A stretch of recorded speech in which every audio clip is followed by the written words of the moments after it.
upgrade. Oh my gosh, you guys, it has been 2 months with the Blockbuster event, a little bit over 2 months, but nonetheless, 2 months with the Blockbuster event, and we are finally, yes, finally getting a new event next week. You know, I'm pretty excited for it. I don't know about you guys, but I am definitely really excited for this new event. But anyway, how's it going, guys? My name is Checker, and welcome to today's video. Today, we'll be discussing everything you will need to do to get ready for the 5.0 update, and of course, the Horde bash. Also, real quick, guys, we will be picking the winners of the Heroed Off event on my Discord server at the end of this video, so make sure you guys stick around to hear the winners of that, and please let me know down below what you guys want to see for the next event, of course, on my Discord server. But without further ado, guys, let's finally get into what you will need to do to prepare for 5.0 and of course the Horde bash. So Horde bash is going to be something that we have not seen in a very long time, so I figured I'd give you guys my 2 cents on what to do in order to prepare. We have like a week or so before the new event starts, but what will you need to prepare for that? First and foremost, I'm going to recommend saving up V-Bucks. Yes, V-Bucks. Why would I recommend saving up V-Bucks though? Well, with the new 5.0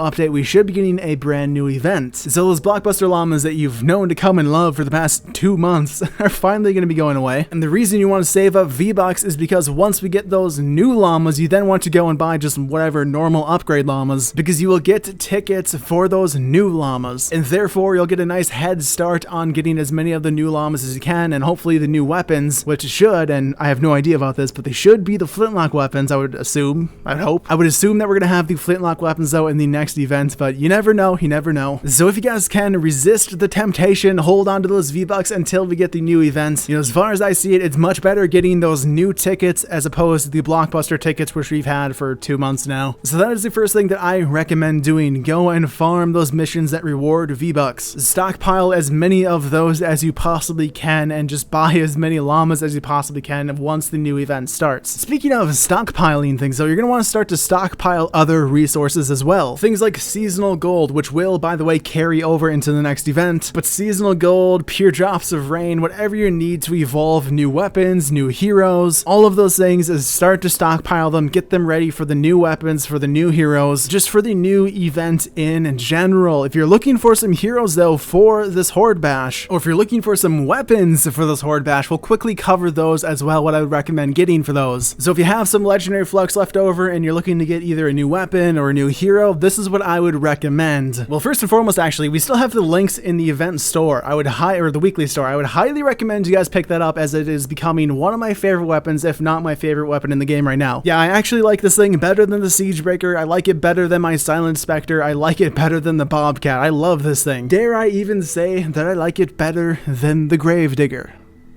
I mean, I do actually. I really love this gun. So definitely, like 100%, like don't even worry about saving up gold. Get this weapon, get the links. But if you're looking for any other weapons to get the Siegebreaker. The Siegebreaker is just a great all-around weapon. That would be my recommendation as far as ARs go. As far as shotguns go, I would say either get the Tiger Jaw, which is a great up-close and personal weapon, or go and get the Long Arm Enforcer. I'm going to be doing a video on this weapon here pretty soon. This thing is insane. You know, the Tiger Jaw and the Long Arm Enforcer are kind of two extremes. The Tiger Jaw is just a really good weapon for being up close and personal. It does a ton of damage, but the Long Arm Enforcer has this unbelievable amount of range to it. So they're both really great weapons. If you're more of a long range kind of shotgun guy, definitely get the Long Arm Enforcer. But if you like getting up close and dirty, the Tiger Jaw is probably more your style. Those are kind of though the two groups of weapons I would look into, the ARs and the shotguns. Of course, a lot of it does come down to your play style as well. You know, what kind of weapons do you like to use? What kind of weapons do you not like to use? I, for one, am in love with this Lynx rifle. It is so cool. It is such an awesome weapon. But a lot of people don't like burst weapons, which is totally fine. I hated burst weapons initially when I got into this game, but that is what I would recommend for looking into weapons. Now moving on to heroes, this is where things get, well, I guess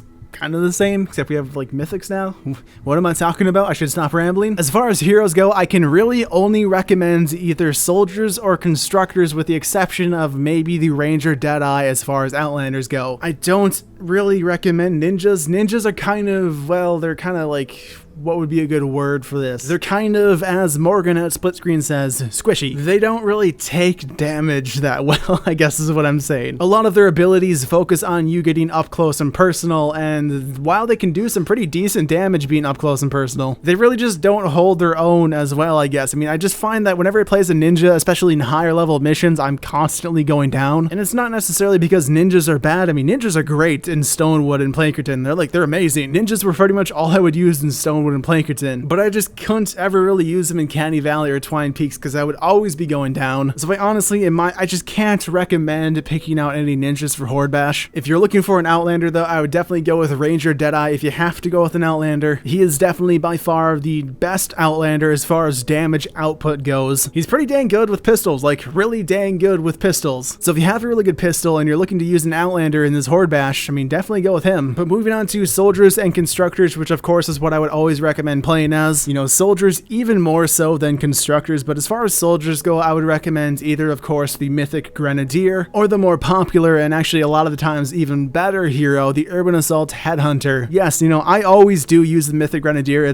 She's by far my favorite hero in the game, and there are some instances where she is by far the best hero in the game. I mean, when it comes to destroying encampments, when it comes to doing storm shield defenses, there is no other choice than the Grenadier in my opinion. But when it comes to a lot of other missions, when it's like Ride the Lightning or something like that, the Urban Assault Headhunter is probably going to be the better hero. You know, the ultimate question is, can you use the Mythic Grenadier's grenades successfully? Can you implement them into a situation that's going to result in a lot of damage being dealt? If that is the case, then the Mythic Grenadier is by far the better choice. But if it's a situation where you're going to be throwing your grenade at, like, let's say 2, 3, 4, 5 enemies, that's probably not going to be as effective as the Urban Assault Headhunter. Plus, not even to mention that the Mythic Grenadier, if you don't already have her, is going to cost you 250 legendary flux, whereas the Urban Assault Headhunter, being a legendary, is only going to cost 100 legendary flux. So if you're looking for a good soldier, don't have either one of those two, definitely I would probably recommend the Urban Assault. Moving on to constructors though, I would recommend either the Mythic Mega Base Kyle or the legendary Power Base Nox. Mega Base is another really good mythic hero. I think he's probably one of the two mythic heroes I actually recommend getting in this game. The nice thing about Mega Base is his like electric floor perk or whatever it's called, where any floor connected to your base will actually deal damage to enemies. So all they have to do to take damage is just walk over any floor that's connected to your base. It's a super easy way to deal damage to enemies, and it can be extremely effective. Keep in mind though that without a hero in the tactical slot that will provide healing to the base, the Mythic Mega Base will not provide any healing to the base, to the walls of the structure, whereas Power Base Nox will actually repair the structure it's attached to. The only downside to Power Base Nox is that he does not have that electric floor perk, so walking over the base will not damage enemies. However, he does still have an offensive perk up his sleeve. When enemies go and attack walls, when they attack structures, they will then take some damage. So they won't take damage walking over the structure, but they will take damage attacking the structure. So if you're looking for a constructor, if you have the resources, definitely pick up the Mythic in my opinion. But if you don't have the resources, maybe you have 100 legendary flux, you're just looking for a good constructor, definitely pick up Power Base Nox. But those are the 4 heroes I would recommend looking into: Urban Assault Headhunter, Mythic Grenadier, Power Base Nox, and the Mythic Mega Base Kyle. Also guys, feel free to chime in if you guys have any recommendations as far as weapons and heroes go. Let me know down below in the comments. But those are all of the weapons, those are all the heroes that I would recommend looking into. And I think guys, that actually does it for this video. Start saving up your V-Bucks, get a head start on those llamas, start saving up all those resources, all of that gold, pick up the links, pick up a siege breaker, you know, pick up some good weapons, but just start saving up, get ready for this new event. We're gonna have a lot of new content thrown at us, and it's gonna be really amazing. It's gonna be a bit of a change of pace. We've had such a slow period with the game these past couple of months, so having this game pick up